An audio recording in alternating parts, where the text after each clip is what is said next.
आज का हमारा टॉपिक है शब्द भेद का चौथा भेद। पहली वीडियोस में हमने तीनों भेद अभी सीखे थे। पहला था उत्पत्ति के आधार पर, फिर था रचना या बनावट के आधार पर, ठीक है, फिर था प्रयोग के आधार पर, और ये चौथा भेद है आज का टॉपिक है जो हमारा अर्थ के आधार पर। अर्थ के आधार पर चार तरीके के शब्द होते हैं।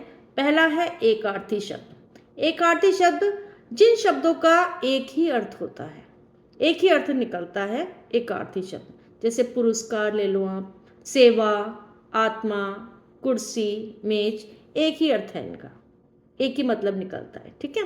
दूसरा है अनेकार्थी शब्द।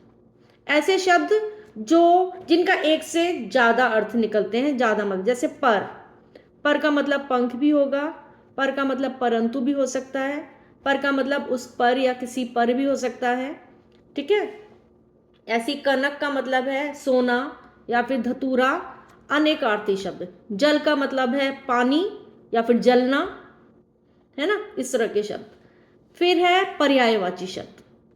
ऐसे शब्द जो जिनके अर्थ समान होते हैं, इनको समानार्थी भी कह सकते हैं हम। एक से ज्यादा शब्द एक जैसे होते हैं, समानार्थी कह सकते हैं हम इन्हें। जैसे हमने हवा को हमने समीर भी कहा, वायु भी कहा, हमने पवन भी कह दिया उसको, ठीक है, अनिल भी कह दिया।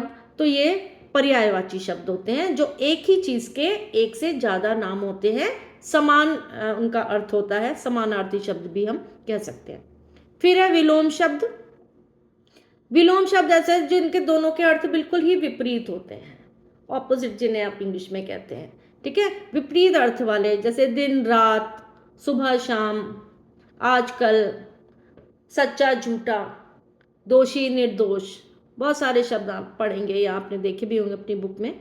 तो इस तरह के शब्द होते हैं। कई किताबों में इससे ज़्यादा भी मतलब निकल सकते हैं अर्थ के आधार पर। तो आप मोटे मोटे तौर पे हम एकार्थी, अनेकार्थी, विलोम शब्द, पर्यायवाची शब्द, समशुद्ध भिन्नार्थक अर्थ भी कह सकते हैं हम। ऐसे शब्द हम सारे हैं ये अर्थ के आधार पर वाक्यों का भेद।